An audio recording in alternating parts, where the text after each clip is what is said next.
We have this idea that if we want to lose weight, we join a gym on January 1st, we start working out regularly, and eventually we slim down. Well, here's some bad news. I read more than 60 studies on this, and it turns out exercise is actually pretty useless when it comes to weight loss. Dr. Kevin Hall at the National Institutes of Health has done some of the most important studies on exercise and weight loss. We need to rebrand exercise. Exercise isn't a weight loss tool per se. It's excellent for health. It's probably the best single thing that you can do other than stopping smoking to improve your health. But don't look at it as a weight loss tool. Exercise will definitely help you live a longer, happier life. It's just not the best way to lose weight.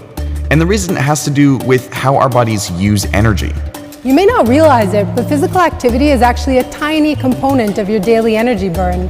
There are three main ways our bodies burn calories. These include your resting metabolism, so that's how much energy your body burns just for its basic functioning, just to keep you alive, basically. The other part of energy expenditure is the thermic effect of food, and that's just how much energy is required to break food down in your body.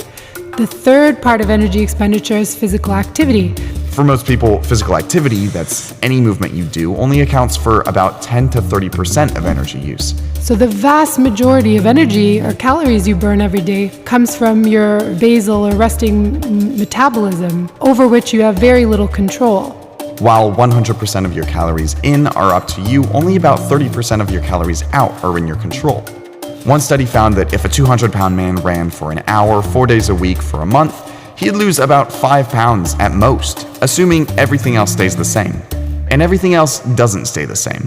Researchers have found we make all kinds of behavioral and physiological adaptations when we start increasing the amount of exercise we're getting every day.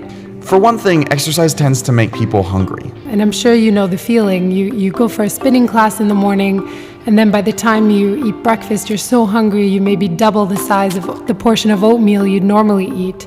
There's also evidence to suggest that some people simply slow down after a workout. So if you went running in the morning, you might be less inclined to take the stairs at work. These are called compensatory behaviors. They're basically the various ways we unknowingly undermine our workouts.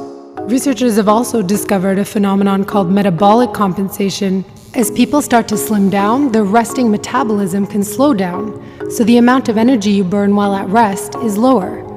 That means that this bar might shrink as you start to lose weight. There's still a lot of research to be done, but one study from 2012 is particularly interesting. They went out into the middle of the savannah in Tanzania to measure the energy burn among a group of hunter-gatherers called the Hadza. These are super active, lean hunter-gatherers. They're not spending their days behind a computer at a desk. And what they found was shocking. What we found is there was no difference at all. So even though the Hadza have a much more physically active lifestyle, they weren't burning any more calories every day than adults in the US and Europe.